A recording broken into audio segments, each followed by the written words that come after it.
Tonight, our special transmission as Israel's incessant attacks on Palestine continue, despite the world's court order to protect civilians.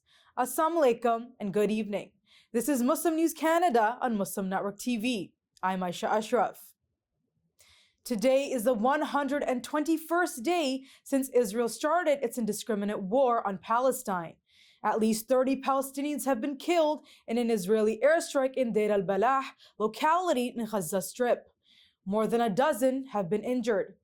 Videos circulating on social media show Israeli snipers killing at least 7 Palestinians in Al-Shifa hospital in Gaza. Healthcare workers, patients, and displaced Palestinians say they are in a constant fear of being targeted.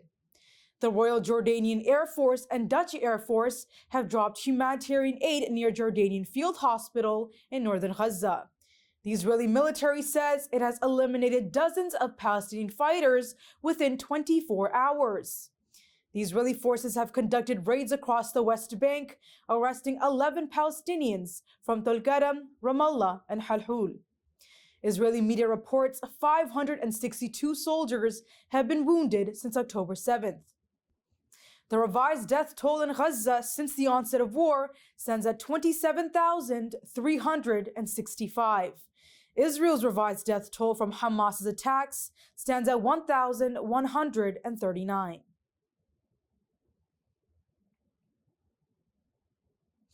Israeli forces have killed nearly 900 Palestinians and injured over 1,490 since the International Court of Justice ordered Israel to prevent acts of genocide.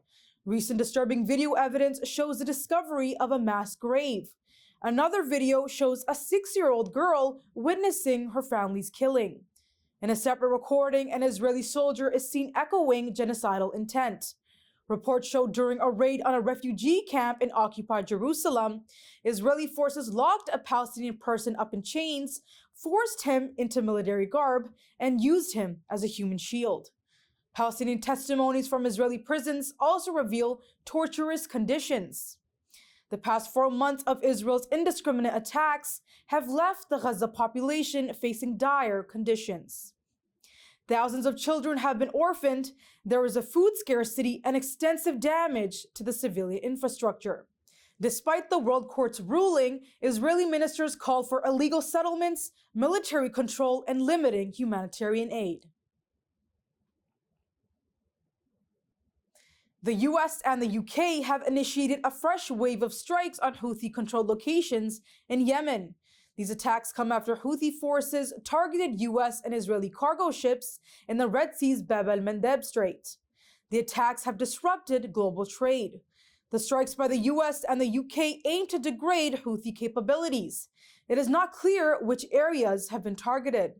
Houthi military spokesperson Yahya Sari, however, says Yemen's capital, Sana'a, and other rebel-held areas have been targeted.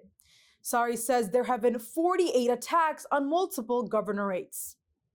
These include 13 in Sana'a and surrounding areas. The US has also conducted an air assault on Iranian-linked groups in Iraq and Syria in response to the killing of 3 US soldiers in Jordan. Iran has condemned the attacks, while Houthi spokespersons warn of consequences. The strikes raise concerns about regional escalation while negotiations between Israel and Hamas continue.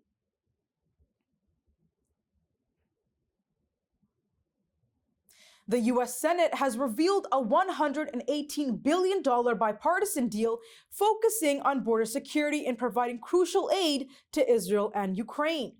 President Joe Biden is urging the Congress to swiftly pass the bill, despite months of debate over blocking immigration and if the U.S. should provide support for Ukraine. The bill allocates $60 billion in aid to Ukraine. It includes $14.1 billion in military aid for Israel and for addressing security in the Red Sea and tensions in Asia. The deal also grants the president new powers to expel migrants when border authorities are overwhelmed. The deal will enforce quicker and stricter immigration enforcement. Illegal immigration is expected to be a key issue in the upcoming presidential election.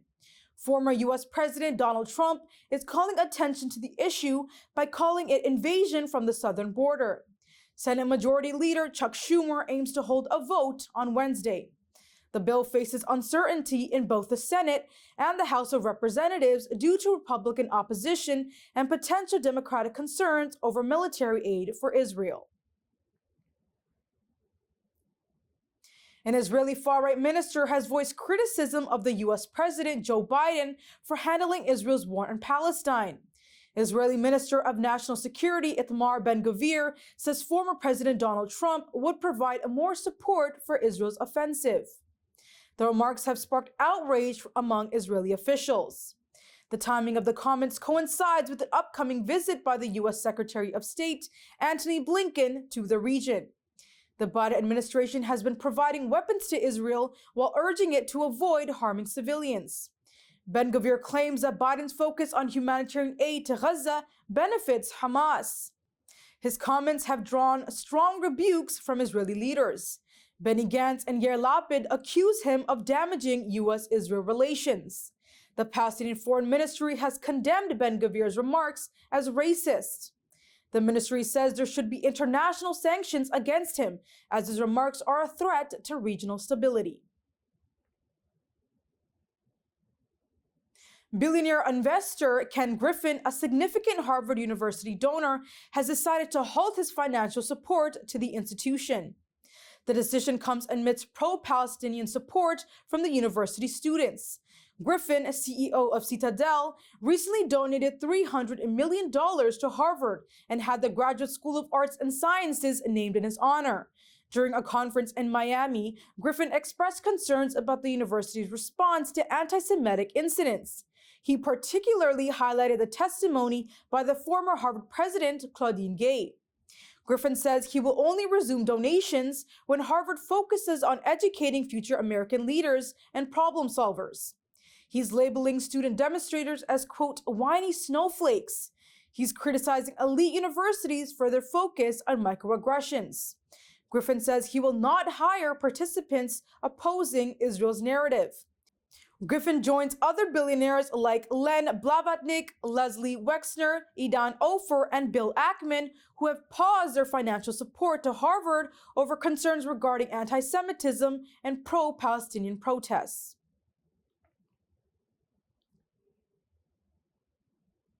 Leading newspapers, the Wall Street Journal and the New York Times, are facing backlash for publishing opinion pieces accused of bigotry and Islamophobia. A Wall Street Journal article titled "Welcome to Dearborn, America's Jihad Capital" has drawn severe criticism. The city has the largest Muslim population in the U.S. Stephen Selinsky is the author of the opinion piece. Selinsky is an American political commentator. His writings focus on the interplay between Islamic terrorism and social media.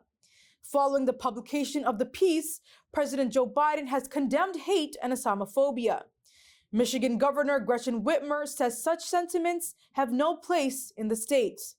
The mayor of Dearborn, Abdullah H. Hamoud, says city's police officers have ramped up their presence across places of worship and major infrastructure points following the publication of Selinsky's article. Meanwhile, a New York Times article titled "Understanding the Middle East Through the Animal Kingdom" has sparked outrage. The article compares Middle Eastern countries to animals and suggests that military action should be taken against Iran and its allies. Thomas Friedman is the author of the article. Friedman is a 3-time Pulitzer Prize winner who extensively writes on foreign affairs, global trade, and the Middle East. Critics have denounced the piece as racist and offensive. Toronto is set to host Canada's inaugural FIFA World Cup match in 2026 at BMO Field. The tournament, jointly hosted by Mexico, Canada, and the U.S., will commence on June 11th at Mexico City's Azteca Stadium. Canada will stage 13 of the tournament's 104 games. Toronto and Vancouver will share hosting duties. On June 12th, Toronto's BMO Field will host Canada's men's national team's first game. Toronto and Vancouver will each host 5 group stage matches. Canada will also host 3 rounds of 32 knockout games.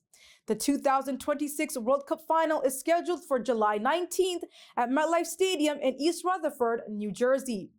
Toronto plans to embrace the tournament with the World in a City theme, showcasing its passion for soccer and multicultural identity. The city anticipates generating $393 million in GDP. The event is expected to create over 3,600 jobs. Mayor Olivia Chow says the event will provide an opportunity to display Toronto's diversity. The tournament, with 3 host countries and 16 host cities, promises to be the largest FIFA World Cup till date. Thank you for watching. Our news is produced by Muslim Network TV, which is a not-for-profit organization. We need your support for donations. Please scan the QR code on our broadcast or visit muslimnetwork.tv to donate now, so we can continue to amplify the voices of Muslims in Canada and abroad.